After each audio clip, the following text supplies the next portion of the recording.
Hello again, YouTube! I'm Random, back with the continually flaring virus known as STD, aka Star Trek Discovery. At the time of reviewing this, I've seen the entire season, and in my opinion, this 10th episode is probably the best of the series. Of course, its title is Despite Yourself, and despite itself, it still manages to be a part of the dumpster fire that is Star Trek Discovery, unfortunately. Oh boy. Let's get started. So, last episode we ended up jumping to some unknown place. Looks like wherever we are, the camera operator is still drunk. Is this a thing now? I wonder if tilting my camera and turning off my lighting and spewing nonsense will make me more relevant to millennials and the whole modern TV audience, the modern YouTube audience. Like, seriously though, it's just not pleasant to look at all.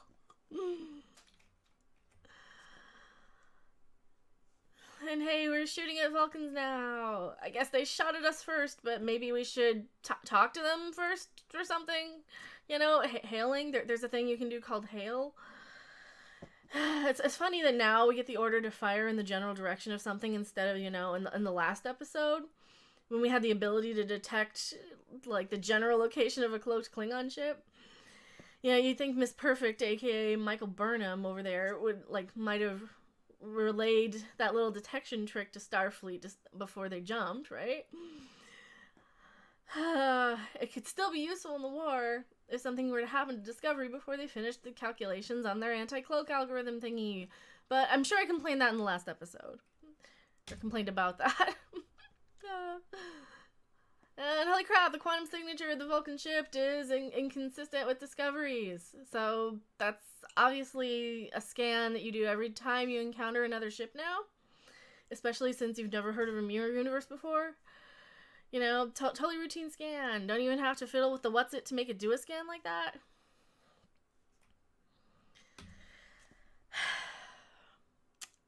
Mr. Frakes directing is the only thing making this episode watchable, I think. I refuse to believe he was responsible for the drunk angles and just plain badness of the show. He didn't write the show. I suppose he was probably instructed to kind of stick with the aesthetic of the show like it has one, but yeah, I can't fault him too much, and I will give him credit for the good things about this episode. This is the best episode of Star Trek Discovery, in my opinion. So, Lorca, who's totally not evil, by the way, was planning to map out this whole plan to go to the other universe with Stamets after the whole metal thing, which we heard about in the last episode. And it's so funny that they got here by accident. You know? Real funny. Especially with the whole override shot that we saw last time.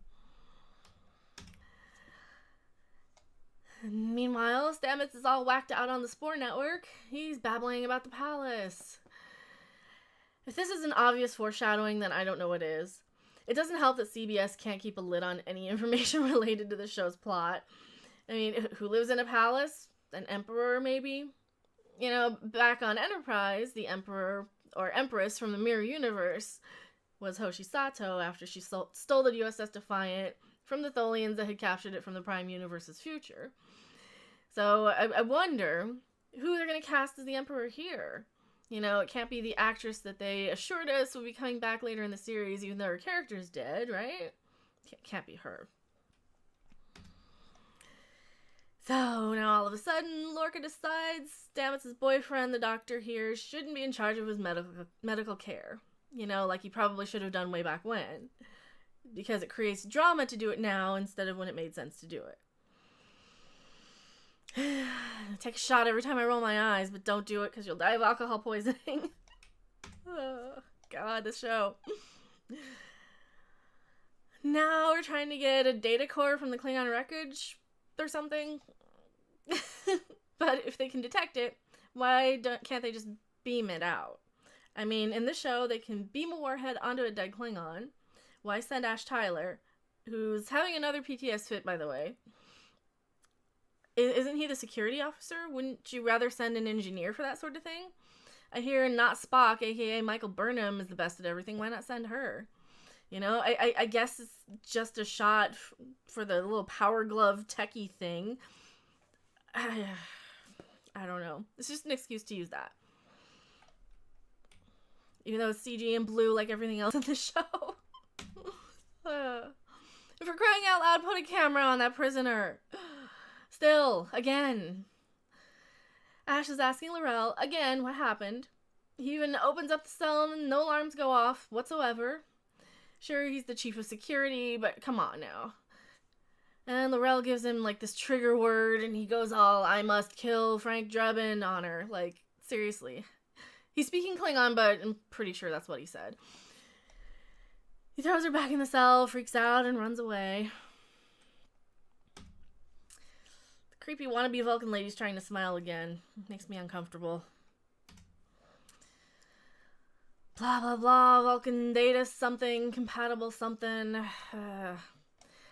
At least they show us that they're actually working on the thing. That's the little data cord that they grabbed with Ash's power glove.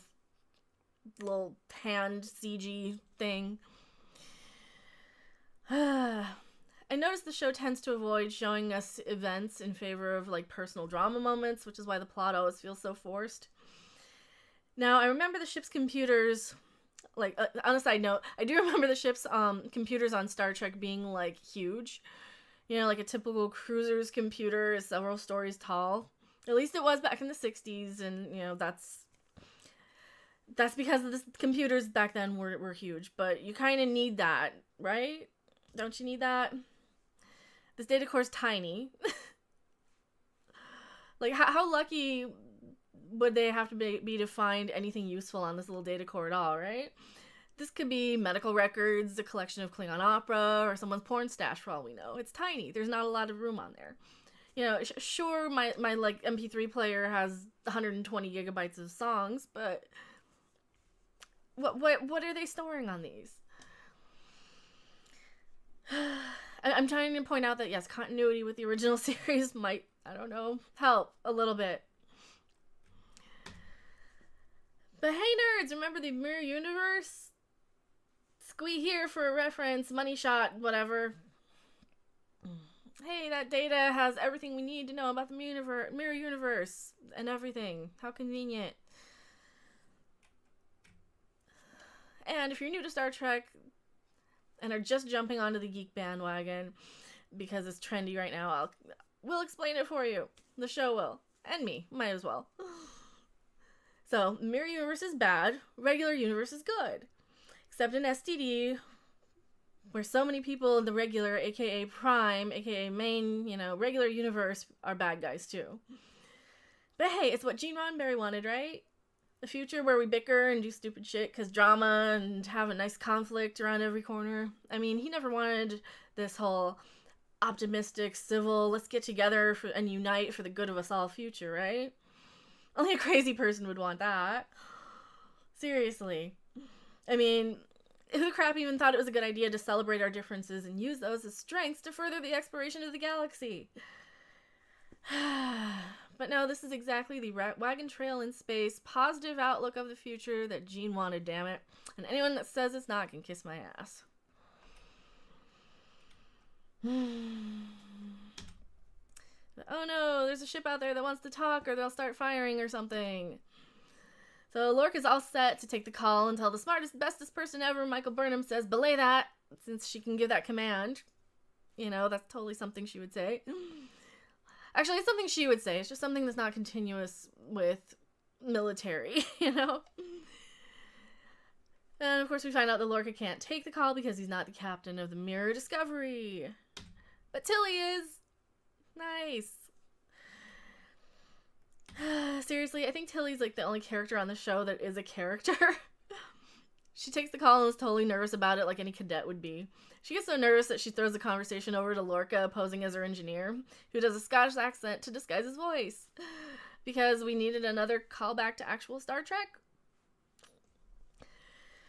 And they disguise Lorca's voice because Michael Burnham doesn't know who he is in the Mirror Universe yet.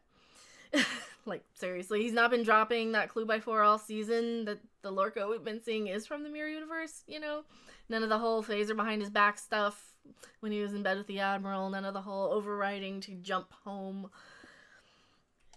He's not from the Mirror Universe at all. That could never be a thing, right? And because we have an actual good director in this episode, we get a nice montage of them swapping out badges and uniforms and a voiceover from Lorca saying that they have to look the part if they want to fit into the mirror universe. Which is fine. I don't think he even calls it the mirror universe, but he seems to kind of know exactly what they're up against here, suspiciously. And they even changed the outside of the ship to say ISS Discovery instead of USS Discovery. Now, this is a minor nitpick of mine, but the ships in our Prime universe have kind of been named sort of in the same line of stuff like aircraft carriers, space shuttles, all that stuff. We have a Discovery space shuttle, or did? Is that one of them that blew up? I don't remember. Anyway, they've all been about like this sort of positive exploration, like discovering things. It's a minor nitpick of mine that they would have a ship called Discovery in the mirror universe, especially when it's a universe that's kind of designed sort of after this conflict and warlike civilization. They wouldn't be out there exploring, they'd be out there conquering. So you'd have like the Conqueror, or just little things like that, but minor nitpick of mine. And now Burnham has had time to figure out who she and Lorca were in the mirror universe. Burnham's supposed to be dead, and Lorca's supposed to have killed her. She was the captain of the Shenzhou in this universe, and Lorca now has a plan to get everyone home since Stamets has walked out on spores and he can't jump back. Burnham is concerned about running into the people from the mirror universe that she knew in the Prime one, quote-unquote Prime one. But Lorca assures her they're just ghosts, whatever that means. Hey, what do you know? They have information on that ship, the Defiant, that helped make Hoshi the Empress back in the Enterprise days. So, this ship is from the future of where our show is set. In the main universe, our show is supposedly set in. Oh, and that wireframe pic is really only there so Star Trek fans will go, "Squee, the Defiant!"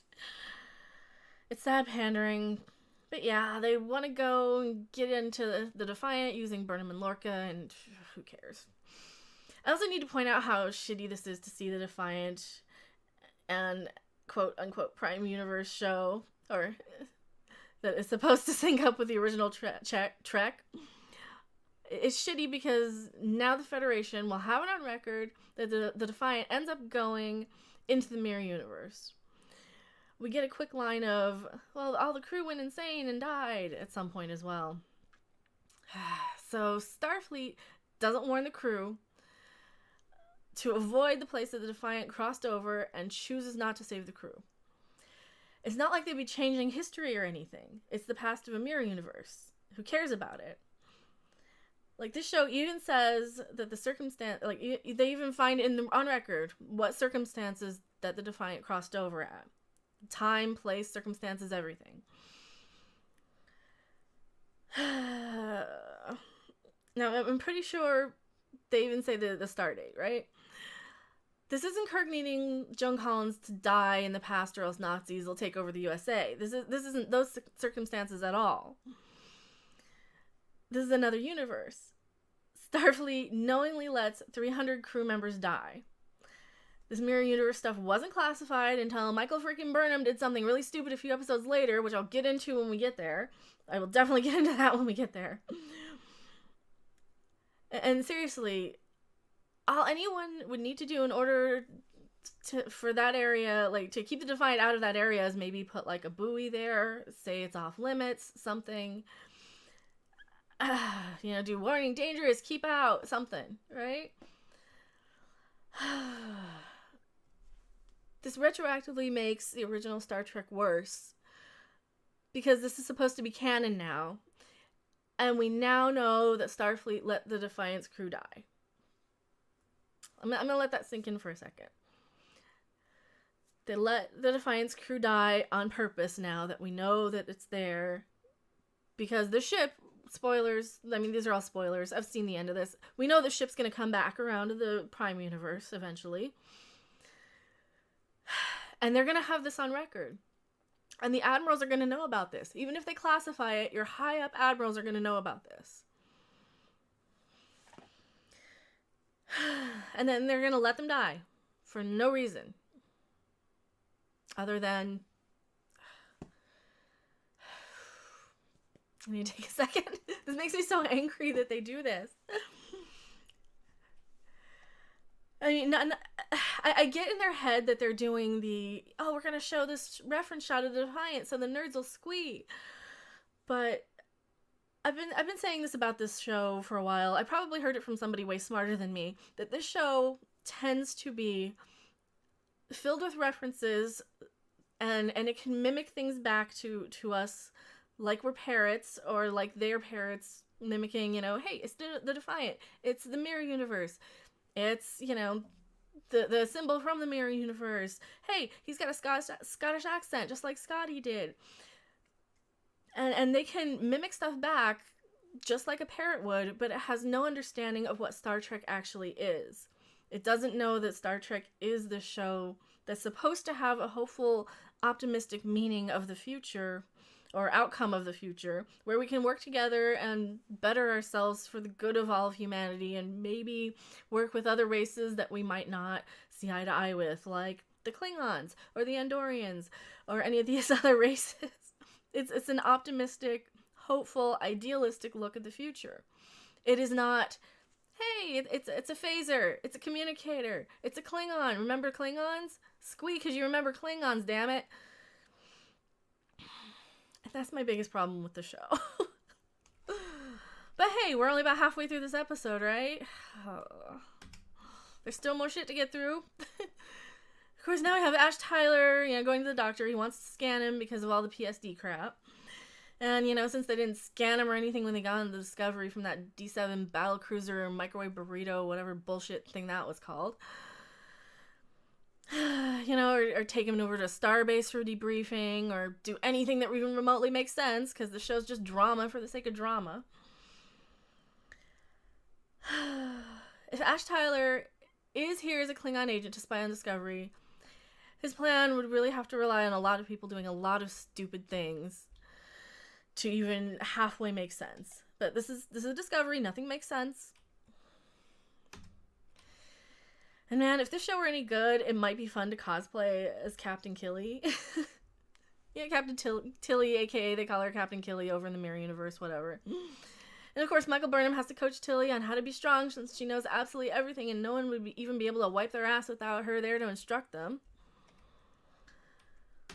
And Discovery happens to be about a costume change away from the Shenzhou.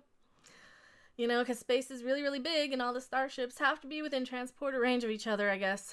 No wonder the Klingons are winning. Oh, and Burnham wants the Shenzhou back because she was the captain of it or whatever. And the doctor now discovers that the Klingons did more than torture Tyler. They opened up his limbs, made him shorter, cut his internal organs, and it looks like cut up his internal organs, and it looks like they planned a new personality on top of the old one. So they took a Klingon, changed his DNA to make him human, made him shorter, instead of just taking the dead human.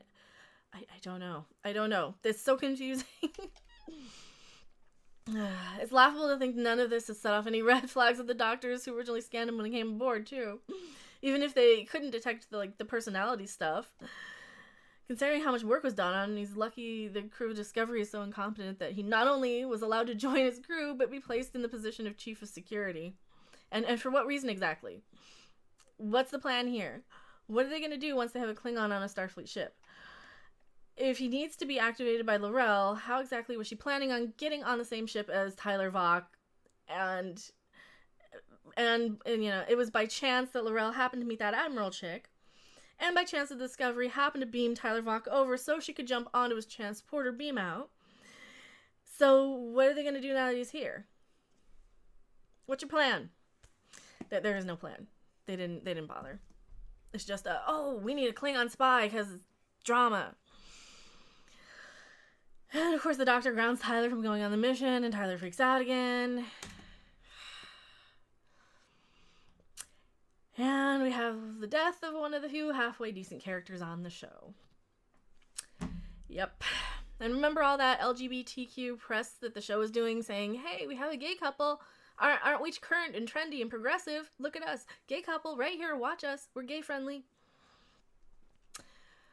Doesn't work when you kill off the gay character like this for no reason.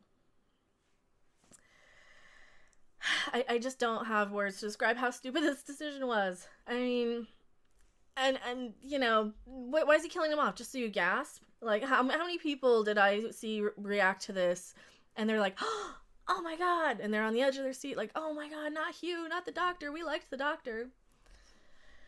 It's like, oh, and here's about the midway point of the series is when people just turn off their brains and just accept their fate, that yeah, this is what we get. And they actually care that the character gets killed off, and they're concerned for him, but I tend to see through that as a, oh, that's what they're doing, though. They've spent all season wearing us down. And seriously, what good does it do for the story to have the doctor killed? Oh, and by the way, if they had a freaking security camera in sickbay, you know, they might be, I don't know, able to see what happened. You know, especially since Stamets is losing his shit in the next bed over, you know. It's not like we ever see more than one doctor in this place at a time. Like, it was kind of understandable on Voyager because the doctor was a hologram, and I remember the Voyager being kind of a skeleton crew. It's been a while since I've seen Voyager, but I know there was a lot of reasons why there was only, like, the doctor, and then they were training up people to be medics and stuff. But over on the Enterprise, which, by the way, is flying around at the same time that this show's taking place, they do have at least a nurse on duty sometimes, right? Like, you would have somebody else in sickbay. I did nothing to this shot. The show just looks like this. Oh, and the Shenzhou just happens to be about an hour away at warp, I guess. There is seriously no sense of time passing in this show, other than, like, the eternity it seems to take to sit through this nonsense. So they beam over to the Shenzhou, and all of a sudden they need to stand on the transporter pad, I guess. It's really distracting when they do actually go to the transporter room, because they do so much site-to-site transporting in the show, making the actual transporter pads obsolete. Like, it's just confusing when they're not consistent in between episodes.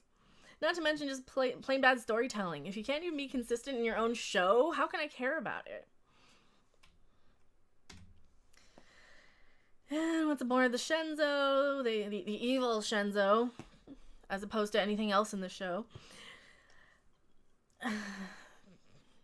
they take Lorca down to the agonizer booth thing, and Burnham flips out because deep down she doesn't want him to be tortured, but she tries to tell the crew she doesn't want anyone else getting the glory of killing him, even accidentally. Now, I did kind of skip over this part earlier, but this is Connor, this little dude here. He became the captain of the Shenzhou after Burnham vanished. Now, it's important because he was that little extra back in episode 2 that died in front of Burnham when she was in the brig. He was that, we're explorers, not fighters, weenie. She has a big reaction to him being captain, because she watched him die, and it's sort of the trigger for Lorca's they're just ghost speech, I guess, because he saw her react to him. Of course, Connor was envious of how people respected Burnham, and is sad that he has to give her back the ship, so he attacks her in the turbo lift. And she's losing, but just happens to know exactly the right panel to kick open and the right thing to kick to turn off the gravity. Pretty lucky. I mean, it's kind of a cool shot, but again, too many, you know, pretty right place, right time stuff. Just tends to run all together and be really unbelievable. Now, I will begrudgingly give credit to the acting here. This is probably the best acting I think I've ever seen from her. I'm going to assume it's good to having a good director that understands the source material a little better than most of the other directors and screenwriters, for example. But, you know, I could actually see on her face that she was sad and hurt that she had to see him die again and be the one to do it, alright? I don't know if they planned on that from the beginning or if someone paid attention and got this kid back to have some sort of continuity, but I do like that they did that. I want more stuff like that. Michael Burnham, for all of her flaws, has never come across as a cold-blooded killer to me. Can't say it, but, you know, that's not anything that she's come across as. Smug bitch, yes. Know-it-all, yes. Extremely unintelligent, but people say she's smart. Never a killer. So I do like seeing on her face that she does not enjoy killing Connor one bit. But we get this weird slow clap scene from when the crew, from the crew when Burnham finally steps off the turbo lift. Like, they've been in there a while, too. I guess I got confused because slow claps are usually sarcastic. But whatever. They seem pretty okay with just giving her back the captain's chair, right? I will say something nice again. I do like that we get this straight-on level shot of the bridge. It's not very well lit, but there is a reason for that they do have coming up. And it is going to be in another episode in the future, so I will leave it as being a personal nitpick, and I can excuse it in the Mirror Universe for the reasons that they're going to give. I can't excuse it in the Prime Universe, or the quote-unquote Prime. But, you know, we do see pretty much everything, and the lighting's actually not that bad, considering. And holy crap, they show us what the ships look like in space next to each other. They even let us see the Shenzhou warp away, and they do the little flyby shot. It's actually not too bad. I mean, you can't really make out much because everything's that CG blue tint that I have a lot of trouble seeing, but yeah, they're almost trying in this episode. Nice. Good job. Blah, blah, blah. I'll always be there for you, no matter what this place makes you do. Seriously, are we trying too hard, Vok Tyler? Again, I did nothing to this shot. This is just how the show looks. Blue and depressing with a giant blue streak that flashed blue across the actors' blue faces against a blue light that lights up blue, and they bothered to turn on the blue lights at all. The show's a little blue sometimes. And so that's episode 10. An episode that almost feels like it could almost be Star Trek sometimes. Unfortunately, it's all downhill from here. Thank you so much for watching. Tell me what you think in the comments section. And click the like button if you're enjoying these. If you don't want to see any more, the dislike button is right next to it. And I will see you guys on the live streams. Stop by and chat with me. Follow me on Twitter if you want to talk more. I'm usually on that at night. And I will see you guys on the next video. Bye!